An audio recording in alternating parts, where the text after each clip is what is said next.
దర్శనం కంప్లీట్ చేసుకుని బయటకు వచ్చి కొబ్బరికాయ కొట్టేసుకున్నాం. ఒకసారి గుండె అయితే చూసేయండి, చాలా బాగుంది. రష్ అయితే ఎక్కడ లేదు, అసలు ఎక్కడ చూసినా ఖాళీగా ఉంది. వాటర్ అయితే చాలా ప్యూర్గా తెల్లగా ఉన్నాయి. దిగి చూపిస్తారా అండి? చూడండి ఎంత నీట్గా ఉన్నాయో, తెల్లగా ఉన్నాయి. చూడండి ఒకసారి. శివయ్య ఫ్యామిలీ మొత్తం ఇక్కడే ఉంది చూడండి. పార్క్ అయితే చూస్తే చాలా బాగుంది. లోపల ఇంకా చాలా ఉన్నాయి. ఇంకా కాసేపు అలా టైం స్పెండ్ చేస్తూ ఇంకా మా ఊరికి రిటర్న్ అయిపోయాం. మధ్యలో ఆగి కాఫీ తాగేసి వెళ్తా ఉన్నాం. వెళ్తా ఉంటే రోడ్డు పక్కన కొండపైన గుడి అయితే ఉంది, చాలా బాగుంది.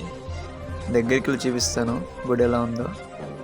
కొండపైన గుడి అయితే సూపర్గా ఉంది. ఇదే ఫస్ట్ టైం నేను చూడడం. ఏదో కోటలాగా కట్టారు పైకి, కొండల మీద. ఇంకా ఆ టెంపుల్ని చూసేసి ఇంటికి అయితే రిటర్న్ అయిపోయాం. వీడియో కానీ నచ్చితే లైక్ వేసుకొని ఫాలో చేసేయండి. ఇంకా మంచి వీడియోస్తో మీ ముందుకు వస్తాను. Bye bye.